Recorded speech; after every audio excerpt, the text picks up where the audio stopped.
Hello friends, welcome to our channel knowledge 247। So friends, आज हम बात करने जा रहे हैं कुछ एक्सपेक्टेड क्वेश्चंस की जो आपके एग्ज़ाम में आने की पूरी तरह संभावनाएं हों, और कुछ ऐसे आपको कॉन्सेप्ट बताएंगे जिससे आपके एग्ज़ाम में क्वेश्चन पुट अप होते हैं। सो देखते हैं पहला क्वेश्चन आपका दिया गया है, she held something at her side which was totally hiding by the folds of her sari. Last option है आपका नो एरर। तो आपको इसमें बताना है किस पार्ट में एरर है, किस पार्ट में गलती है, उसको यहाँ पर मार्क करना है और बताना ये भी है आपको कि गलती क्या है, एरर क्या है, बताइएगा। She held something at her side which was totally hiding the folds of her sari. बताइएगा। तो देखिए, जो आपका ये पूरा सेंटेंस लिखा हुआ है, ये पूरा सेंटेंस आपका पैसिव वॉइस में लिखा हुआ है। किस में लिखा हुआ है? पैसिव वॉइस में। तो पैसिव वॉइस में आपको पता है कि वर्ब की कौन सी फॉर्म लगाते हैं? वर्ब की थर्ड फॉर्म लगाते हैं, वर्ब की थर्ड फॉर्म। इसलिए यहाँ पर जो लिखा हुआ है आपका हाइडिंग, यहाँ पर हाइडिंग ना होकर के क्या होगा? हिडन होगा। क्या होगा? हिडन। यहाँ वर्ब की थर्ड फॉर्म यूज होगी, यानी हिडन होगा। तो आपका करेक्ट सेंटेंस हो जाएगा, she held something at her side which was totally hidden by the folds of her sari. क्योंकि ये आपका पूरा सेंटेंस पैसिव वॉइस में दिया गया है, और पैसिव वॉइस में हमेशा वर्ब की थर्ड फॉर्म लेते हैं। कौन सी फॉर्म? वर्ब की थर्ड फॉर्म लेते हैं। इसलिए यहाँ पर हाइडिंग की जगह क्या हो जाएगा? हिडन हो जाएगा। नेक्स्ट क्वेश्चन देखिए। नेक्स्ट क्वेश्चन दिया गया है, the father forbade his son to walk in the sun and play with his friends on the road, या नो एरर। बताइएगा इसमें क्या फॉल्ट है। इसमें आपको एरर बताना है। बिल्कुल सिंपल क्वेश्चन है ये आपका। ये डीआईडी, डायरेक्ट इनडायरेक्ट से रिलेटेड क्वेश्चन है आपका। डायरेक्ट इनडायरेक्ट से रिलेटेड क्वेश्चन है, डीआईडी से रिलेटेड है ये। बहुत ही सिंपल क्वेश्चन है। बताइएगा इसमें क्या एरर है। लिखा हुआ है, she held something at her side which was totally hiding, sorry, दूसरा क्वेश्चन है आपका ये है, the father forward his son to walk in the sun and play with his friends on the road. तो देखिए यहाँ पर जो आपका फॉरवर्ड वर्ड लिखा हुआ है, फॉरवर्ड हमेशा निगेटिविटी को शो करता है। किसको? निगेटिव को। फॉरवर्ड का मतलब क्या होता है? मना करना होता है। क्या करना होता है? मना करना होता है। ये आपका निगेटिव सेंस को शो करता है। इसलिए यहाँ पर जब भी फॉरवर्ड लगाते हैं तो उसका इनडायरेक्ट बनाते समय हमेशा टू का प्रयोग करते हैं। किसका प्रयोग करते हैं?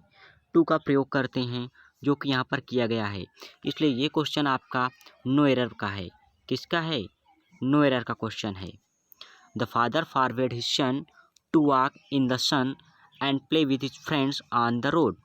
ये क्वेश्चन आपका इम्परेटिव से रिलेटेड है। किससे है? इम्परेटिव का इनडायरेक्ट बनाया गया है। इम्परेटिव का इनडायरेक्ट बनाया गया है। जब इम्परेटिव का इनडायरेक्ट बनाते हैं और वहाँ पर डिड नॉट का यूज हो तो उसको हम फॉरवर्ड में चेंज करते हैं और टू से कनेक्ट करते हैं। कंजंक्शन टू का यूज करते हैं। ठीक है, कंजंक्शन टू का यूज करते हैं। नेक्स्ट क्वेश्चन देखिएगा। नेक्स्ट क्वेश्चन है आपका third number. Question number third आपका क्या है? Over the path 2 decades, the country has emerged as one of America's most successful and liberal economies. Most successful and liberal economies. बताइएगा इसमें क्या होगा आंसर इसका। करेक्ट आंसर करना है इसमें आपको। आपके यहाँ पर जो डिकेड्स वर्ड लिखा हुआ है, डिकेड्स का मतलब होता है दशक। क्या होता है? डिकेड्स का मतलब होता है दशक। आपको इसमें एरर बताना है, बताइएगा। 30 सेकेंड का टाइम है आपके पास।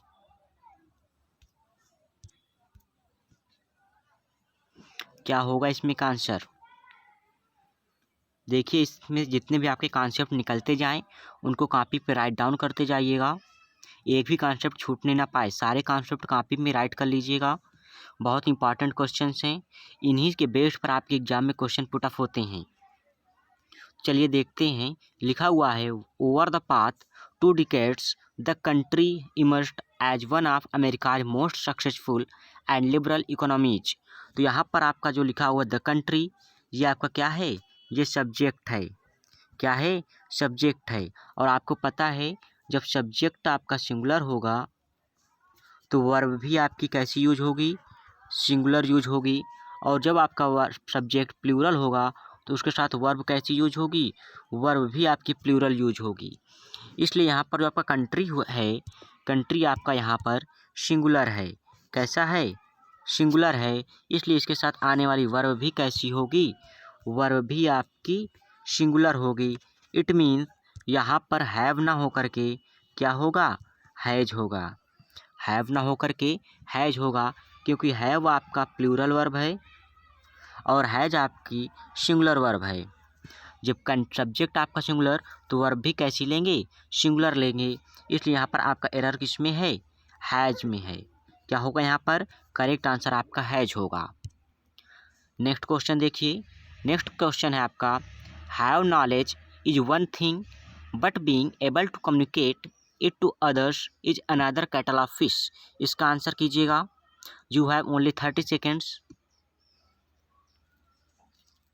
अच्छे इस क्वेश्चन को पढ़िएगा, देखिए क्या होगा इसका answer. Have knowledge is one thing but being able to communicate it to others is another kettle of fish.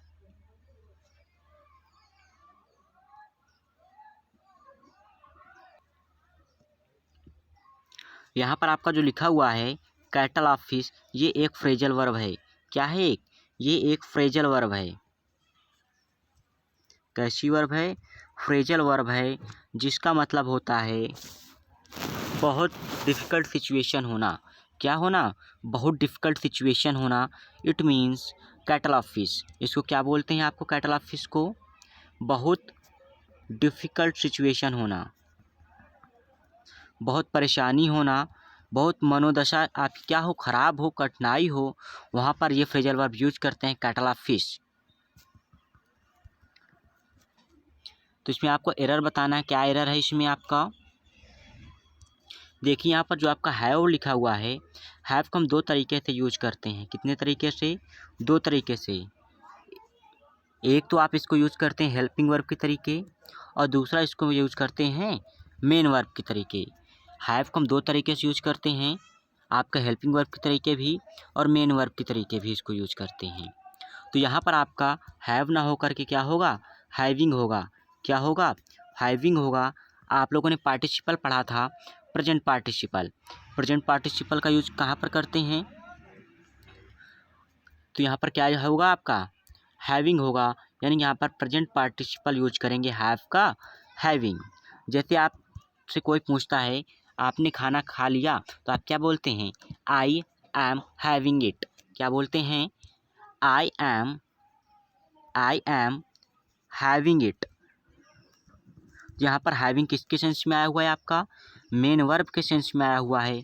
इसलिए यहाँ पर जो आपका हैविंग आएगा वो भी मेन वर्ब के सेंस में आएगा। किसके सेंस में आएगा, मेन वर्ब के सेंस में आएगा।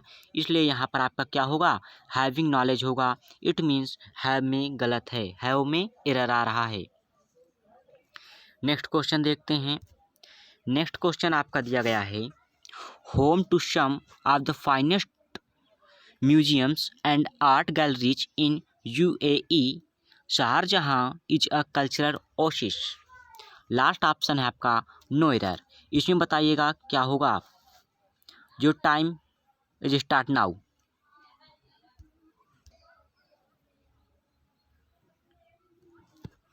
करेक्ट आंसर बताइएगा, अच्छे से ध्यान से क्वेश्चन को पढ़िए, बिल्कुल सिंपल है। क्या होगा, करेक्ट आंसर दीजिएगा। आप लोगों को इतना बता दें इस क्वेश्चन में कि ये क्वेश्चन आपका नाउन से रिलेटेड है। नाउन में ये कॉन्सेप्ट आपने पढ़ा है, ध्यान कीजिए कौन सा कॉन्सेप्ट है। और ये कॉन्सेप्ट आपका सब्जेक्ट वर्ब एग्रीमेंट से भी रिलेट करता है। किससे, सब्जेक्ट वर्ब एग्रीमेंट से भी रिलेट करता है, नाउन से भी रिलेट करता है। तो बताइएगा इसका आंसर।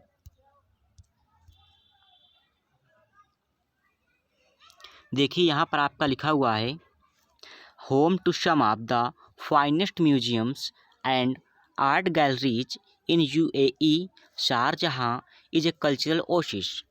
तो आपको पता है जब सम ऑफ द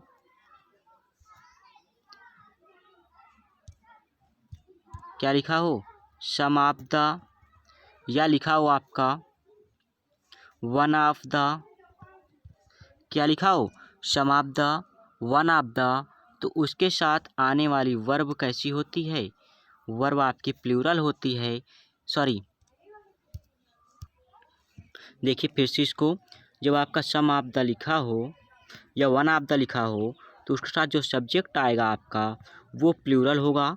कैसा होगा, प्लूरल होगा, लेकिन उसके साथ आने वाली वर्ब आपकी कैसी होगी, सिंगुलर होगी।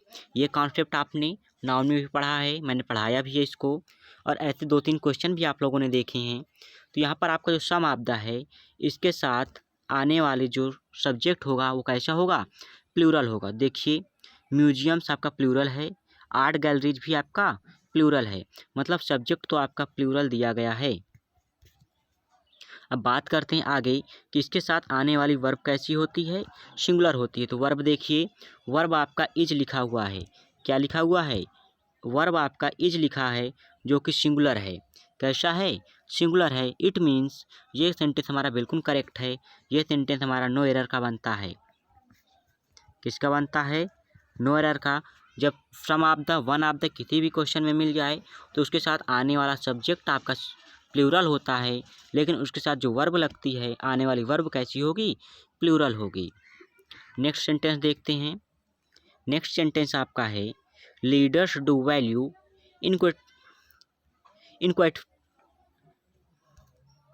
inquisitive minds, but he often stifles curiosity, fearing it will increase risk and efficiency.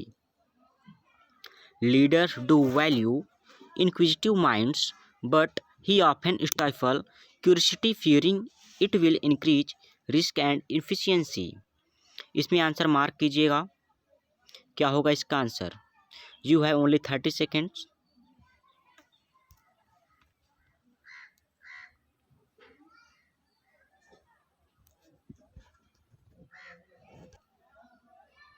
इसमें एक आंसर कीजिएगा। तब तक आप लोगों को एक कॉन्सेप्ट हम बता दें यहीं पर, जब आपका किसी जेंडर के श्योरिटी ना हो, जब किसी की जेंडर ना पता हो, आपको क्या ना पता हो, जेंडर आपको ना पता हो कि वो मेल है या फीमेल है, उस सेंस में हम सदैव मैस्कुलिन जेंडर को प्रायोरिटी देते हैं। किसको, मैस्कुलिन जेंडर को प्रायोरिटी देते हैं, ना कि फेमिनिन जेंडर को। याद रखना, जब आपका जेंडर श्योर ना हो, जेंडर की श्योरिटी ना हो, तो उस सेंस में हम ऑलवेज मैस्कुलिन जेंडर को प्रायोरिटी देते हैं, ना कि फेमिनिन जेंडर को। तो यहाँ पर आपका लिखा हुआ है लीडर्स। क्या लिखा हुआ है, लीडर्स। लीडर्स आपका क्या है, मेल है या फीमेल है, क्या आप बता सकते हैं, क्या बताइएगा, लीडर्स आपका मेल है या फीमेल है। नहीं कह सकते कि ये मेल है या फीमेल है, इसके में कोई भी श्योरिटी नहीं है, क्योंकि हम फीमेल को भी लीडर बोलते हैं और मेल में भी लीडर बोलते हैं।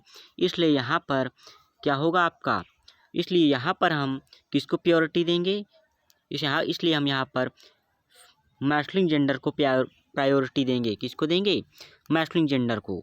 और एक बात, जैसे आपका मैस्कुलिन जेंडर को प्रायोरिटी दे रहे हैं तो वहाँ पर अगर सब्जेक्ट है तो वहाँ पर ही यूज करेंगे, ऑब्जेक्ट है तो हिम यूज करेंगे, और पजेसिव अगर केस है आपका तो वहाँ पर पोजीशन शो करना है तो वहाँ पर आप हर यूज करेंगे। अगर वहीं आपका जो सब्जेक्ट है जिसका जेंडर क्लियर ना हो वो आपका प्लूरल है, उस सेंस में आप सब्जेक्ट के स्थान पर दे यूज करेंगे और ऑब्जेक्ट में देम, एंड पोजीशन शो करने के लिए दियर, THEIR क्या यूज करेंगे, देम, दे, देम, दियर। इसलिए यहाँ पर आपका जो लीडर्स वर्ड लिखा हुआ है इसका हमें क्या नहीं पता, जेंडर नहीं पता, इसलिए हम इसको किसको प्रायोरिटी देंगे, मैस्कुलिन जेंडर को प्रायोरिटी देंगे। और लीडर्स आपका है कैसा, प्लूरल है। कैसा है, प्लूरल है, इसलिए यहाँ पर इस सब्जेक्ट स्थान पर क्या यूज करेंगे, दे यूज करेंगे। इसलिए यहाँ पर आपका ही ना होकर के क्या होगा, दे होगा। याद रखिएगा, जब जेंडर की श्योरिटी ना हो तो वहाँ पर मैस्कुलिन जेंडर को प्रायोरिटी देते हैं, और जब आपका जेंडर प्लूरल हो तो वहाँ पर प्लूरल का यूज करते हैं। वहाँ पर क्या हो जाएगा आपका? दे हो जाएगा। बिल्कुल करेक्ट आंसर क्या होगा आपका? दे होगा। नेक्स्ट क्वेश्चन देखते हैं। नेक्स्ट क्वेश्चन क्या है आपका? देखिए नेक्स्ट क्वेश्चन है क्या आपका? The movement which aims to raise awareness about climate change hopes to bring people together to think about what they can do for reduce harmful pollution।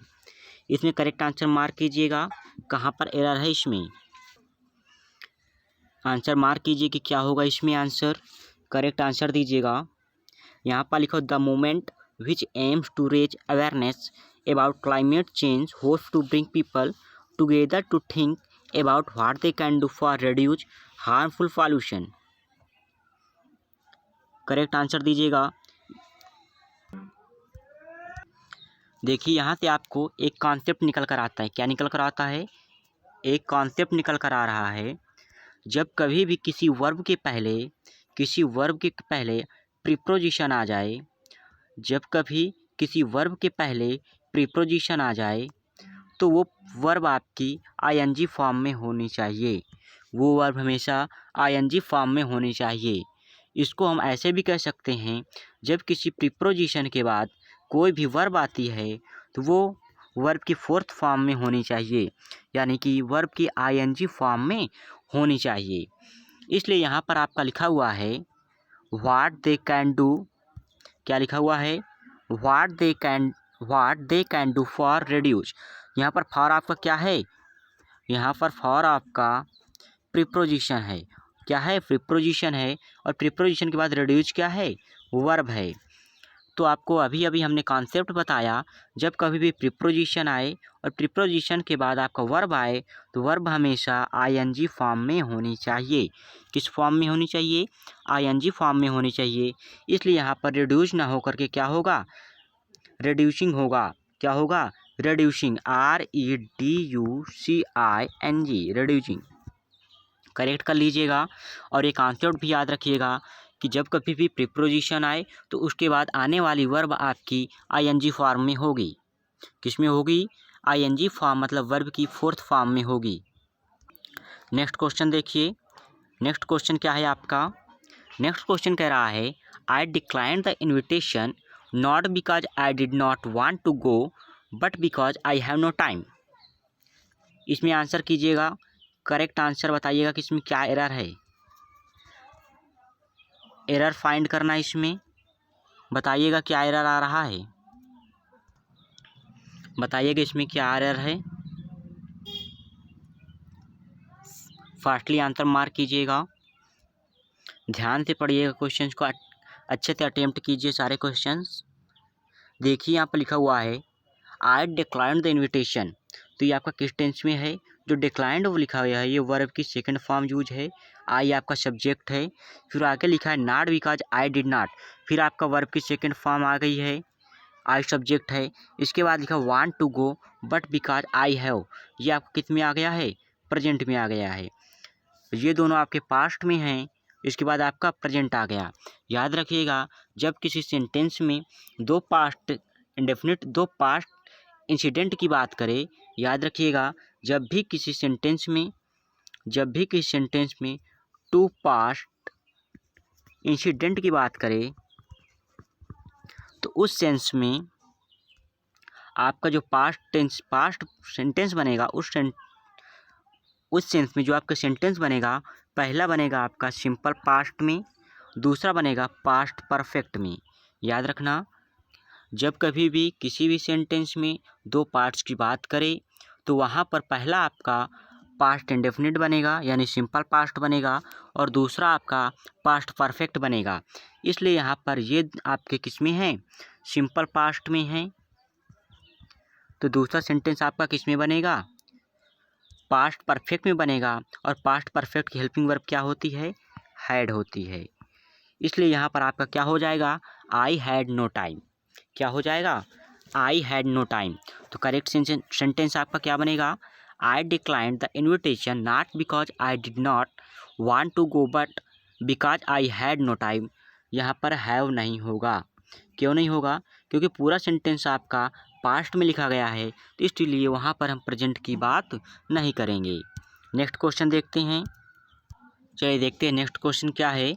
Next question आपका है the way is increase the production of the food is to bring more land under cultivation. इसमें का answer mark कीजिएगा। क्या answer है इसमें? थोड़ा सा हिंट दिए दे रहे हैं। इसमें आपका आर्टिकल से रिलेटेड है। किससे है? आर्टिकल से रिलेटेड है। ए, एन एंड द, इससे रिलेटेड फॉल्ट है इस क्वेश्चन में। करेक्ट आंसर मार्क कीजिएगा।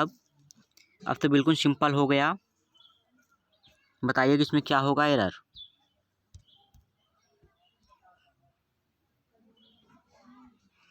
The way is increase the production of the food is to bring more land under cultivation. चलिए देखते हैं यहाँ पर आपका क्या लिखा हुआ है। द फूड लिखा हुआ है। क्या लिखा हुआ है? द फूड, इसलिए यहाँ पर आपका द गलत है। क्या एरर है आपका? द एरर है, क्योंकि जब हम किसी भी सेंटेंस में या ऐसे रेयर केस में हम कभी एक सेंट्रल आइडिया को रिफ़र करते हैं, किसी भी चीज़ के जनरल आइडिया को रिफ़र करते हैं, तो वहाँ पर हम डेफिनेट आर्टिकल द का यूज नहीं करते। किसका यूज नहीं करते? डेफिनेट आर्टिकल द का यूज नहीं करते। कब? जब हम जनरल आइडिया को रिफ़र करें, जब हम जनरल आइडिया की बात करें। तो यहाँ पर आपका जो फूड वर्ड लिखा हुआ है वो किसको शो कर रहा है? यहाँ पर फूड वर्ड आपका जनरल के लिए बोला गया है, साधारण तौर पर बोला गया है, इसलिए यहाँ पर आपका द फूड नहीं होगा। क्या नहीं होगा? द फूड नहीं होगा, ओनली फूड होगा। अगर ऐसे समझें तो कभी हम खाने पीने वाली सामग्री के साथ द का यूज नहीं करते। अगर सिंपल तरीके से अपने देसी लैंग्वेज में बोलें तो कभी हम खाने पीने वाली सामग्री के साथ द का यूज नहीं करते। इसलिए यहाँ से हम आपका द को क्या करेंगे? रिमूव कर देंगे। बाकी आपका पूरा सेंटेंस करेक्ट हो जाएगा। The way is increase the production of food is to bring more land under cultivation. चलिए नेक्स्ट क्वेश्चन देखिए। नेक्स्ट क्वेश्चन क्या है आपका? नेक्स्ट क्वेश्चन है we request the watchman to clean up the basement so that the children might have enough space to play. इसमें का answer कीजिएगा। इस क्वेश्चन का आंसर कीजिएगा। बताइएगा क्या एरर है इसमें। फिर से सेंटेंस पढ़ रहे हैं, ध्यान से पढ़िएगा। लिखा हुआ है we request the watchman to clean up the basement so that the children might have. ये क्वेश्चन आपका किससे रिलेटेड है? ये क्वेश्चन आपका इम्परेटिव सेंटेंस से रिलेटेड है। किससे है? इम्परेटिव से रिलेटेड है। बताइएगा इसमें क्या एरर है। We request the watchman to clean up the basement. Answer कीजिएगा। तो आपको एक बात याद होगी कि जब हम किसी वॉचमैन को बुलाएंगे या किसी वॉशरमैन को बुलाएंगे, या हम कह सकते हैं जब किसी हम प्यून को बुलाएंगे, तो उससे हम कभी रिक्वेस्ट करते हैं क्या? जवाब दीजिएगा। जब हम किसी वॉचमैन को या प्यून की बात करते हैं, जब उससे हमें कोई चीज़ मांगना होता है, तो क्या हम उसे रिक्वेस्ट करेंगे? बताइएगा। बिल्कुल नहीं। हम ऑलवेज, जो हमारा इंग्लिश लैंग्वेज कहती है, या हम खुद जानते हैं कि हम कभी भी वॉचमैन से कभी रिक्वेस्ट नहीं करेंगे। हम वॉचमैन से क्या करते हैं? हम वॉचमैन को केवल ऑर्डर देते हैं। क्या देते हैं? ऑर्डर देते हैं। इसलिए यहाँ पर आपका रिक्वेस्ट सेंस नहीं होगा। क्या होगा? ऑर्डर होगा। ORDER, order. We order the watchman to clean up the basement so that the children might have enough space to play। जैसे अगर हम स्कूल की बात करें तो टीचर हमें क्या बोलते हैं? टीचर ऑलवेज ऑर्डर देते हैं। क्या करते हैं? टीचर हमसे रिक्वेस्ट नहीं करते, क्या करते हैं? ऑर्डर देते हैं। तो क्या होगा? The teacher order the student, ना कि the teacher requested the student होगा। वहाँ पर the teacher order the student. हम यहाँ पर इम्परेटिव सेंटेंस में उसके भाव, उसके सेंस के अकॉर्डिंग ये सारे वर्ड यूज करते हैं। उसके सेंस के अकॉर्डिंग यूज करते हैं। रिक्वेस्ट होगा, या ऑर्डर होगा, या एडवाइस होगा। ये डिपेंड करता है उस सेंटेंस पर, उस सेंटेंस के सेंस पर कि वहाँ पर क्या होगा। रिक्वेस्ट होगा, ऑर्डर होगा या एडवाइस होगा या सजेशन होगा। ठीक है, नेक्स्ट क्वेश्चन देखते हैं। नेक्स्ट क्वेश्चन लिखा हुआ है आपका, the first task provided sufficient arrival land to disposed farmers. इसमें एक आंसर कीजिएगा, करेक्ट आंसर मार्क कीजिएगा। क्या होगा इसमें correct answer? The first task provided sufficient arrival land to disposed farmers. क्या होगा इसमें आंसर? तो याद रखिएगा, जब भी किसी क्वेश्चन में या जब भी किसी सेंटेंस में प्रेजेंट की बात हो रही हो तो उसमें हम प्रेजेंट की वही वर्ब यूज करते हैं, ना कि आपके पास्ट की वर्ब यूज करेंगे। याद रखना, जब प्रेजेंट का सेंटेंस हो तो उसमें प्रेजेंट की वर्ब, जब पास्ट का सेंटेंस हो तो उसमें पास्ट की वर्ब यूज करते हैं। तो यहाँ पर आपका लिखा हुआ है प्रोवाइडेड, तो प्रोवाइडेड आपका क्या है? वर्ब की सेकंड फॉर्म है। इट मीन्स ये पास्ट को शो करता है। किसको शो करता है? पास्ट को। लेकिन यहाँ पर बात किसकी की जा रही है? प्रेजेंट की जा रही है, इसलिए यहाँ पर प्रोवाइडेड ना होकर के क्या होगा? इज प्रोवाइडिंग होगा। क्या होगा? Is providing. करेक्ट कर लीजिएगा। और याद रखिएगा, जिस चीज़ का सेंटेंस हो, पास्ट का है तो पास्ट की वर्ब, प्रेजेंट की है तो प्रेजेंट की वर्ब, और फ्यूचर की है तो फ्यूचर की वर्ब यूज करेंगे। तो यहाँ पर प्रोवाइडेड ना होकर के आपका क्या होगा? इज प्रोवाइडिंग होगा, या कह सकते हैं the first task to be provide. ये भी कर सकते हैं इसमें हम, या तो इसको कर सकते हैं टू बी प्रोवाइड या कर सकते हैं इज प्रोवाइडिंग। दोनों तरीके से हमारा सेंटेंस करेक्ट हो जाएगा। लेकिन बात करें एरर किस में है, तो एरर आपका प्रोवाइडेड में ही है। किस में है आपका? प्रोवाइडेड में ही है। चलिए नेक्स्ट क्वेश्चन देखते हैं। नेक्स्ट क्वेश्चन आपका लिखा हुआ है, thanks to medical research our lifes have become healthier and long. इसमें करेक्ट आंसर कीजिएगा। क्या आंसर होगा इसमें? जल्दी से आंसर मार्क कीजिएगा, बताइएगा क्या एरर है इसमें आपका, क्या एरर आ रहा है इसमें? करेक्ट आंसर मार्क कीजिएगा सून।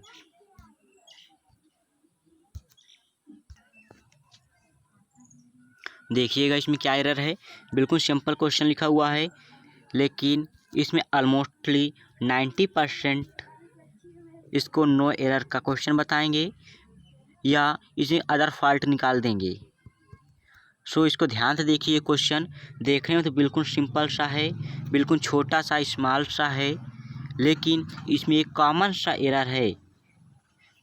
कि कैसे एरर है? बिल्कुल छोटा सा एरर है। जो देखिए इसमें क्या एरर है बताइएगा। लिखा हुआ है आपका, thanks to medical research our lifes have become healthier and long. तो यहाँ से एक आपका कॉन्सेप्ट निकल कर आता है। क्या निकल कर आता है? कॉन्सेप्ट निकल कर आता है। क्या कॉन्सेप्ट है आपका? जब कभी भी हम किसी भी सेंटेंस में दो कंपैरेटिव डिग्री को एक साथ नहीं यूज करते। कभी भी हम किसी भी सेंटेंस में दो कंपैरेटिव डिग्री को एक साथ यूज नहीं करते। ये क्या है आपका? एक कॉन्सेप्ट है, लेकिन यहाँ पर आपका क्या होगा? यहाँ पर आपका एरर क्या है? लॉन्ग ना होकर के क्या होगा? लॉन्गर होगा। क्या होगा? लॉन्गर होगा। ये आपका एक प्रकार का अपवाद है। क्या है? अपवाद है कि यहाँ पर हम दो कंपैरेटिव डिग्री को यूज कर रहे हैं, हेल्दियर एंड लॉन्गर। क्यों यूज कर रहे हैं उसका भी देख लीजिए। जब कभी हम किसी भी सेंटेंस में प्रोग्रेशन को दिखाएं, किसको दिखाएं? प्रोग्रेशन को। लगातार जब कोई चीज़ बढ़ती है उसको दिखाने के लिए हम दो कंपैरेटिव डिग्री को एक साथ लिख सकते हैं। क्या कर सकते हैं? एक साथ लिख सकते हैं। याद रखिएगा, कभी भी हम दो कंपैरेटिव डिग्री, दो ईआर वाले शब्द, दो ईआर वाले कंपैरेटिव डिग्री को एक साथ नहीं लिख सकते हैं। लेकिन अगर किसी सेंटेंस में प्रोग्रेशन को शो किया गया हो तो वहाँ पर हम दो कंपैरेटिव डिग्री को एक साथ लिख सकते हैं। यह आपका एक प्रकार का अपवाद है। क्या है? अपवाद है। ठीक है, याद कर लीजिएगा, लिख लीजिएगा। जब प्रोग्रेशन हो किसी भी वाक्य, किसी भी सेंटेंस का, किसी भी चीज़ का, तो वहाँ पर आप दो कंपैरेटिव डिग्री आराम से यूज कर लीजिए, कोई दिक्कत नहीं। लेकिन अगर वहाँ पर ऐसे दिया गया कोई सेंटेंस तो वहाँ पर हम दो कंपैरेटिव डिग्री ईआर वाले शब्द एक साथ नहीं यूज कर सकते। तो नेक्स्ट क्वेश्चन देखते हैं। यहाँ पर पहले इसको देख लीजिए, इसमें क्या एरर है आपका, इसमें लॉन्ग आपका एरर है। यहाँ पर क्या होगा, हेल्दियर एंड लॉन्गर होगा। क्या होगा, हेल्दियर एंड लॉन्गर होगा। नेक्स्ट क्वेश्चन देखिए, नेक्स्ट क्वेश्चन आपका लिखा हुआ है the teacher told that the students should have gone to library instead of having wasted their time. इसमें एक आंसर कीजिएगा, बताइएगा इसमें क्या आंसर आ रहा है। ये बिल्कुल सिंपल क्वेश्चन है, इससे सिंपल तो कुछ हो ही नहीं सकता आपका। क्लास में भी 8th से आप ऐसे के सेंटेंस पढ़ते आ रहे हैं। ये है आपका कि क्लास 8 से आपको एरर नहीं बताया जा रहा कि इसमें क्या एरर आएगा, लेकिन इस तरीके के सेंटेंस ये जिससे रिलेटेड है वो आप क्लास 8 से पढ़ते चले आ रहे हैं।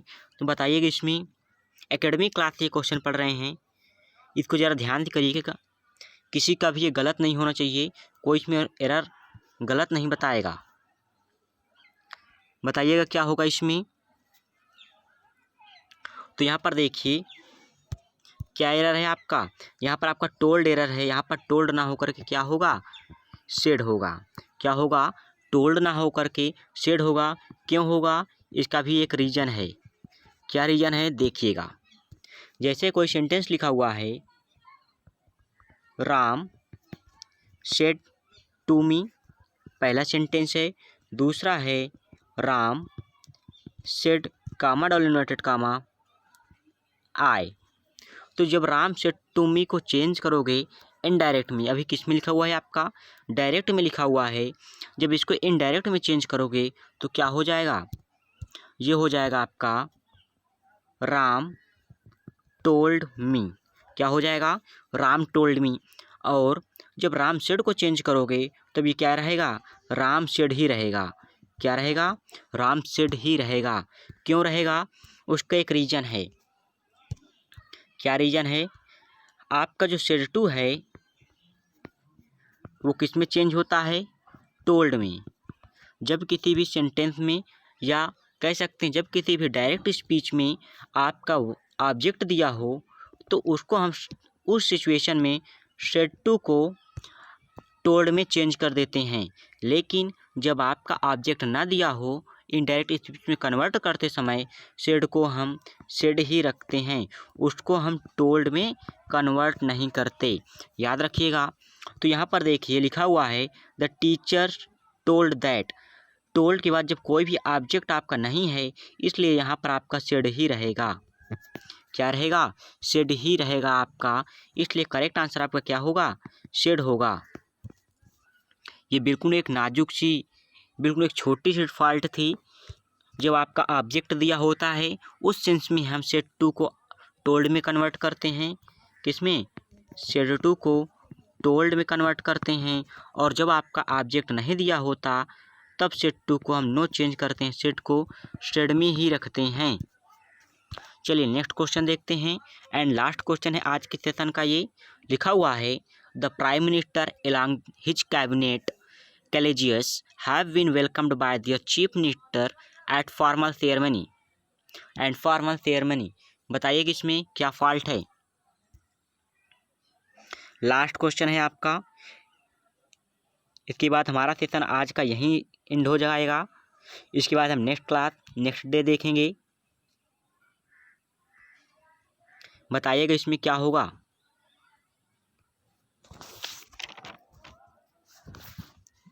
तो याद रखना यहाँ से एक आपका कॉन्सेप्ट निकल कर आता है। कॉन्सेप्ट क्या है देखिएगा, कॉन्सेप्ट आपका है जब भी आपके दो subject, subject 1 and subject 2 conjunction से जुड़े हो, कैसे कंजंक्शन से, as well as soon as या अलॉन्ग विद। जब दो सब्जेक्ट आपके as soon as well well या अलॉन्ग विथ से जुड़े हों तो उसके साथ आने वाली वर्ब आपकी पहले सब्जेक्ट के अकॉर्डिंग आती है। किसके अकॉर्डिंग आती है, पहले सब्जेक्ट के अकॉर्डिंग। तो इसमें देखिएगा आपका लिखा हुआ है द प्राइम मिनिस्टर आपका पहला सब्जेक्ट है, विद हिज कैबिनेट कलेजियस ये आपका सेकंड सब्जेक्ट है, और जुड़ा किससे है आपका, ये अलॉन्ग विद से जुड़ा हुआ है। किससे जुड़ा हुआ है, along with कंजंक्शन से जुड़ा हुआ है, तो उसके साथ आने वाली वर्ब आपकी किसके अकॉर्डिंग होगी, पहले सब्जेक्ट के अकॉर्डिंग होगी। इसलिए पहला सब्जेक्ट आपका प्राइम मिनिस्टर कैसा है, एक है, सिंगल है, इसलिए सिंगुलर है। जब सिंगुलर है तो आपका क्या होगा, सिंगुलर वर्ब यूज होगी, तो यहाँ पर क्या होगा, हैज होगा। क्या होगा, हैज होगा। याद रखिएगा, जब दो सब्जेक्ट आपके along with या as soon as से जुड़े हों तो उसके साथ आने वाली वर्ब पहले सब्जेक्ट के अकॉर्डिंग आती है। अगर पहला सब्जेक्ट आपका सिंगुलर है तो वर्ब आपकी सिंगुलर होगी, अगर पहला सब्जेक्ट आपका प्लूरल है तो वर्ब आपकी प्लूरल होगी। दूसरे सब्जेक्ट से हमें कोई भी मतलब नहीं होता उसके हेल्पिंग वर्ब से। दूसरा सब्जेक्ट हमारा नहीं डिपेंड करता वर्ब पर, लेकिन दूसरा पहला सब्जेक्ट के अकॉर्डिंग ही हमारी दूसरी वर्ब क्या होती है, आती है। पहले सब्जेक्ट के अकॉर्डिंग ही हमारी वर्ब आती है। सो यहाँ पर फॉल्ट आपका क्या होगा, हैव ना होकर के हैज बीन होगा। क्या होगा, हैज बीन होगा। सो आज की क्लास यहीं तक। नेक्स्ट क्लास हम नेक्स्ट डे देखेंगे, उसमें आपके लिए बहुत शानदार एक्सपेक्टेड क्वेश्चन होंगे, उसको देखना ना भूलिएगा। सो आज के लिए thank you class. Well, video को लाइक करना, शेयर करना और सब्सक्राइब करना ना भूलिएगा। सो आज के लिए इतना ही। Bye bye.